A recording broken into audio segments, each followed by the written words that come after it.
Good morning, 7th graders. I hope you guys are doing well at home. I miss you guys. Getting ready to read Red Queen, page 117 in chapter 12. When I escape back into the hallway, Lucas ushers me down the passage. As we walk, he smirks at me. "You have watermelon on your face." "Of course I do," I snap, wiping at my mouth with my sleeve.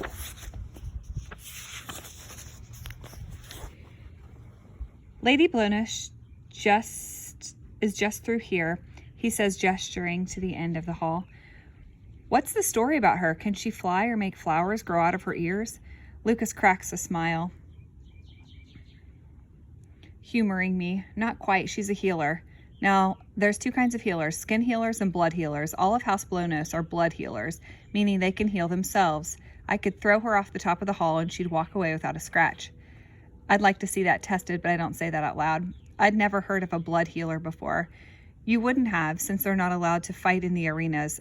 There's simply no point in them doing it. Wow, yet another silver of epic proportions. So if I have an episode, Lucas softens, understanding what I'm trying to say. She'll be just fine. The curtains, on the other hand, that's why they gave her to me, because I'm dangerous. But Lucas shakes his head.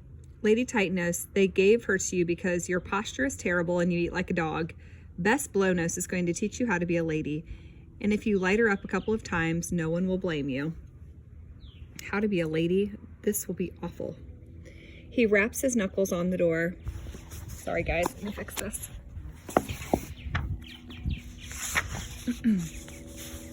He wraps his knuckles on the door, making me jump. It swings open on silent, smooth hinges, revealing a sunlit room. "I'll be back to bring you lunch," he says. I don't move, my feet planted, but Lucas nudges me into the dreaded room. The door swings behind me, this time shutting out the hall and anything that might calm me down. The room is fine, but plain, with a wall of windows and totally empty. The buzzing of cameras, lights, electricity is vibrantly strong in here, almost burning the air around me with its energy. I'm sure the Queen is watching, ready to laugh at my attempts to be proper. "Hello?" I say, expecting a response, but nothing comes. I cross to the window, looking out on the courtyard. Instead of another pretty garden, I'm surprised to find this window doesn't face outside at all, but down into a gigantic white room. The floor is several stories below me, and a track rings the outer edge. In the center, a strange contraption moves and turns, spinning round and round with outstretched metal arms. Men and women, all in uniform, dodge the spinning machine. It picks up speed, twirling faster until only two remain. They're quick, dipping and dodging with grace and speed. At every turn, the machine accelerates until it finally slows, shutting down. They've beaten it. This must be some kind of training for security or sentinels. But when the two trainees move on to target practice, I realize they aren't security at all. The pair of them shoot bright red fireballs into the air, exploding targets as they rise and fall. Each one is a perfect shot, and even from up here, I recognize their smiling faces. Cal and Maven. So this is what they do during the day, not learning to rule, to be a king or even a proper lord, but to train for war. Cal and Maven are deadly creatures, soldiers. But their battle isn't just on the lines. It's here in a palace, on the broadcasts, in the heart of every person they rule. They will rule, not just by right of a crown, but by might, strength, and power. It's all the Silver's respect, and it's all it takes to keep the rest of us slaves. Evangeline steps up next. When the targets fly, she throws out a fan of sharp silver metal darts to take down each one in turn. No wonder she laughed at me for protocol. While I'm in here learning how to eat properly, she's training to kill. "Enjoying the show, Lady Marina?" A voice crows behind me. I turn around, my nerves tingling a bit. What I see doesn't do anything to calm me. Lady Blonos is a horrifying sight, and it takes all of my manners to keep my jaw from dropping. Blood healer, able to heal herself. I understand now what that means. She must be over 50, older than my mother, but her skin is smooth and shockingly tight over her bones. Her hair is perfectly white, slicked back, and her eyebrows seem fixed in a constant state of shock, arched on her unwrinkled forehead. Everything about her is wrong, from her two full lips to the sharp, unnatural slope of her nose. Only her deep gray eyes look alive. The rest, I realize, is fake. Somehow she was able to heal or change herself into this monstrous thing in an attempt to look younger, prettier, better. "Sorry," I finally managed. "I came in and you weren't." "I observed," she clips, already hating me. "You stand like a tree in a storm." She seizes my shoulders and pulls them back, forcing me to stand up straight. My name is Bess Blonos, and I'm going to attempt to make you a lady. You're going to be a princess one day, and we can't have you acting like a savage, can we? Savage? For a brief shining moment, I think about spitting in silly Lady Blonos' face. But what would that cost me? What would that accomplish? And it would only prove her right. Worst of all, I realize I need her. Her training will keep me from slipping and, most important, keep me alive. No, a hollow shell of my voice answers. We can't have that. Exactly 3.5 hours later, Blonos releases me from her clutches and back into Lucas's care. My back aches from the posture lessons about how to sit, stand, walk, and even sleep. On your back, arms at your sides, always still, but it's nothing compared to the mental exercise she put me through. She drilled the rules, of course, into my head, filling me with names, protocols, and etiquette. In the last few hours, I received a crash course in anything and everything I'm supposed to know. The hierarchy among the houses is slowly coming into focus, but I'm sure I'll mess up something anyway. We only scratched the surface of protocol, but now I can go to the Queen's stupid function with at least some idea of how to act. The glass terrace is relatively close by, only a floor down and a hallway over, so I don't get much time to collect myself before facing Alara and Evangeline again. This time, when I step through the doorway, I'm greeted by invigorating, fresh air. I'm outside for the first time since I became Marina, but now with the wind in my lungs and the sun on my face, I feel more like Mare again. If I close my eyes, I can pretend none of this ever happened, but it did. The glass terrace is as ornate as Blonos' classroom was bare and lives up to its name. A glass canopy supported by clear, artfully cut columns stretches over us, refracting the sun into a million dancing colors to match the women milling about. It's beautiful in an artificial way, like everything else in this silver world. Before I have a chance to take a breath, a pair of girls steps in front of me. Their smiles are fake and cold, just like their eyes, judging by the colors of their gowns. Dark blue and red on one, solid black on the other. They belong to House Eyeroll and House Haven. Silks and shadows, I remember, thinking back to Blonos' lessons on abilities. Lady Marina, they say in unison, bowing stiffly. I do the same, inclining my head the way Lady Blonos showed me. I'm Sonia of House Eyeroll, the first says, tossing her head proudly. Her movements are lithe and cat-like. Silks are quick and quiet, perfectly balanced and agile. And I'm Elaine of House Haven, the other adds, her voice barely a whisper. While the Eyeroll girl is dark with deeply tanned skin and black hair, Elaine is pale with glossy red locks. The dancing sunlight speckles her skin in a perfect halo, making her look flawless. Shadow, bender of light, we wanted to welcome you. But their pointed smiles and narrowed eyes don't look welcoming at all. Thank you, that's very kind. I clear my throat, trying to sound normal, and the girls don't miss the action, exchanging glances. You also participated in Queen's trial? I say quickly, hoping to distract them from my terrible social graces. This only seems to incense them. Sonia crosses her arms, showing sharp nails the color of iron. We did. Obviously, we were not so lucky as you or Evangeline. Sorry, comes out before I can stop it. Marina would not apologize. I mean, you know I had no intention of... Your intentions remain to be seen, Sonia purrs, looking more like a cat with every passing second. When she turns, snapping her fingers in a way that makes her nails slice along each other, I flinch. Grandmother, come meet Lady Marina. Grandmother? I almost breathe a sigh of relief, expecting a kindly old woman to come waddling over and save me from these biting girls, but I'm sorely mistaken. Instead of a wizened crone, I'm met with a formidable woman made of steel and shadow. Like Sonia, she has coffee-colored skin and black hair, though hers is shot with streaks of white. Despite her age, her brown eyes spark with life. Lady Marina, this is my grandmother, Lady Ara, the head of House Eyeroll, Sonia explains with a pointed smirk. The older woman eyes me, and her gaze is worse than any camera, piercing straight through me. Perhaps you know her as the Panther. The Panther, I don't, but Sonia keeps talking, enjoying watching me squirm. Many years ago, when the war slowed, intelligence agents became more important than soldiers. The Panther was the greatest of them all. A spy. I'm standing in front of a spy. I force myself to smile, if only to try and hide my fear. Sweat breaks out on my palms, and I hope I don't have to shake any hands. A pleasure to meet you, my lady. Ara simply nods. I knew your father, Marina, and your mother. I miss them terribly, I reply, saying the words to placate her. But the Panther looks perplexed, tipping her head to the side. For a second, I can see Thousands of secrets hard won in the shadows of war reflecting in her eyes. You remember them? She asks, prodding at my lie. My voice catches, but I have to keep talking, keep lying. I don't, but I miss having parents. Mom and Dad flash in my mind, but I push them away. My red past is the last thing I should think about. I wish they were here to help me understand all this. Huh, she says, surveying me again. Her suspicion makes me want to leap off the balcony. Your father had blue eyes, as did your mother. My eyes are brown. I'm different in many ways. Most I don't even understand yet, is all I can manage to say, hoping that explanation will be enough. For once, the Queen's voice is my savior. Shall we sit, ladies? She says, echoing over the crowd. It's enough to pull me away from Ara, Sonia, and the quiet Elaine to a seat where I can breathe a little sigh to myself. Halfway to lessons, I begin to feel calm again. I address everyone properly and only spoke as much as I had to, as instructed.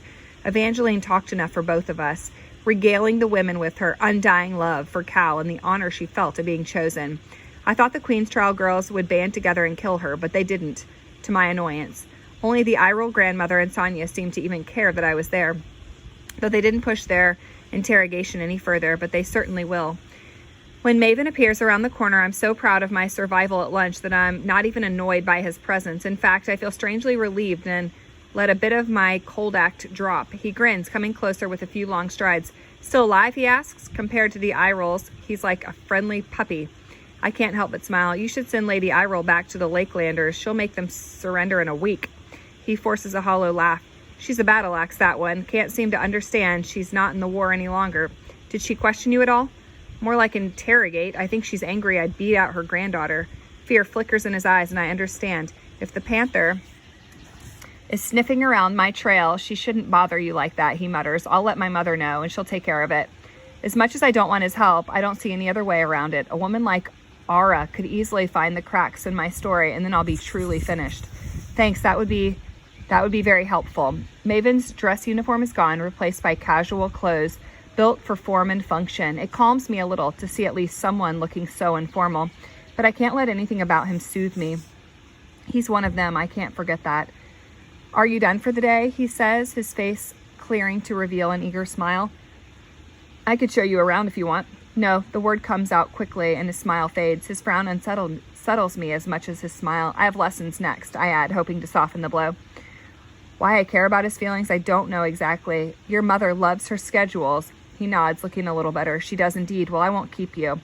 He takes my hand gently. The cold I felt on his skin before is gone, replaced with a delightful heat. Before I get a chance to pull away, he leaves me standing there alone.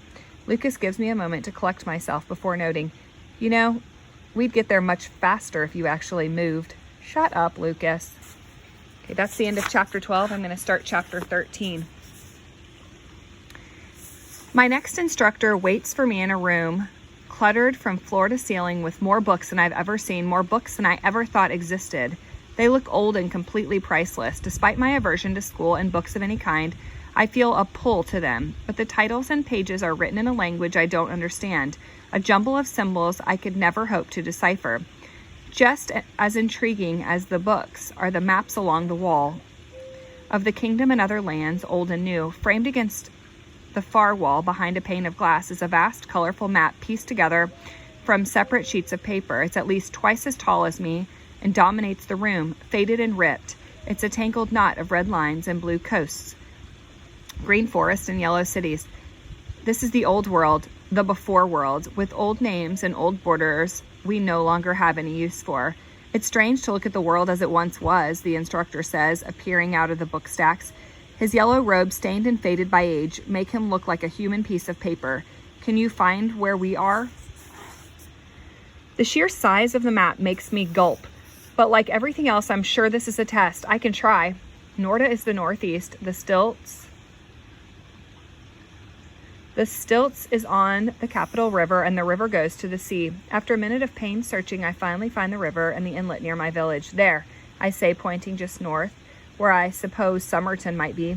He nods, happy to know I'm not a total fool. Do you recognize anything else? But like the books, the map is written in the unknown language. I can't read it. I didn't ask if you could read it, he replies, still pleasant. Besides, words can lie. See beyond them. With a shrug, I force myself to look again. I was never a good student in school, and this man is going to find that out soon enough. But to my surprise, I like this game, searching the map, looking for features I recognize. That might be Harbor Bay, I finally murmur, circling the area around a hooked cape. Correct, he says, his face folding into a smile. The wrinkles around his eyes deepen with the action, showing his age. This is Delphi now, he adds, pointing to a city farther south, and Archeon is here. He puts his finger over the Capital River a few miles north of what looks like the largest city on the map in the entire country of the before world, the ruins. I've heard the name in whispers between the older kids and from my brother Shade. The Ash City, the wreckage, he called it. A tremor runs down my spine at the thought of such a place, still covered in smoke and shadow from a war more than 1,000 years ago. Will this world ever be like that if our war doesn't end? The instructor stands back to let me think. He has a very strange idea of teaching. It'll probably end with a 4-hour game of me staring at a wall. But suddenly I'm very aware of the buzz in this room, or lack thereof. This entire day I felt the electrical weight of cameras so much that I've stopped noticing until now, when I don't feel it at all. It's gone. I can feel the light still pulsing with electricity, but no cameras, no eyes. Alara cannot see me here. Why isn't anyone watching us? He only blinks at me. So there is a difference, he mutters. What that means, I don't know, and it infuriates me. Why? Mare, I'm here to teach you your histories, to teach you how to be silver and how to be, useful, he says, his expression souring. I stare at him, confused. Cold fear bleeds through me. My name is Marina. But he only waves a hand, brushing aside my feeble declaration. I'm also going to try to understand exactly how you came to be and how your abilities work. My abilities came to be because I'm a silver. My parents' abilities mixed. My father was an oblivion and my mother a storm. I stutter through the explanation Alara fed me, trying to make him understand. I'm a silver, sir. To my horror, he shakes his head. No, you're not, Mare Barrow, and you must never forget it. He knows. I'm finished. It's all over. I should beg, plead for him to keep my secret. But the words stick in my throat. The end is coming, and I can't even open my mouth to stop it. There's no need for that, he continues, noting my fear. I have no plans of alerting anyone to your heritage. The relief I feel is short-lived, shifting into another kind of fear. Why? What do you want from me? I am above all things a curious man, and when you entered Queen's Trial, a red servant, and ran out some long-lost silver lady, I have to say I was quite curious. Is that why there aren't any cameras in here? I bristle, backing away from him. My fists clench, and I wish the lightning would come to protect me from this man. So there's no record of you examining me? There are no cameras in here because I have the power to turn them off. Hope sparks in me like light in absolute darkness. What is your power? I ask shakily. Maybe he likes me. Mare, when a silver says power...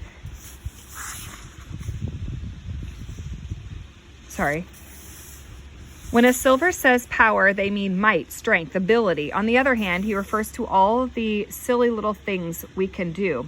Silly little things like break a man in two or drown him in the town square. I mean, that my sister was queen once, and that still counts for something around here. Lady Blonos didn't teach me that. He chuckles to himself. That's because Lady Blonos is teaching you nonsense. I will never do that. So if the queen was your sister, then you're... Julian Jacos, at your service. He sweeps into a comically low bow. Head of House Jacos, heir to nothing more than a few old books. My sister was the late Queen Corianne, and Prince Tiberius VII. Cal, as we all call him, is my nephew. Now that he says it, I can see the resemblance. Cal's coloring is his father's, but the easy expression, the warmth behind his eyes, those must come from his mother. So you're not going to turn me into some science experiment for the queen? I ask, still wary. Instead of looking offended, Julian laughs aloud. My dear, the queen would like nothing more than for you to disappear. Discovering what you are, helping you understand it, is the last thing she wants. But you're going to do it anyway? Something flashes in his eyes, something like anger. The queen's reach is not so long as she wants you to think.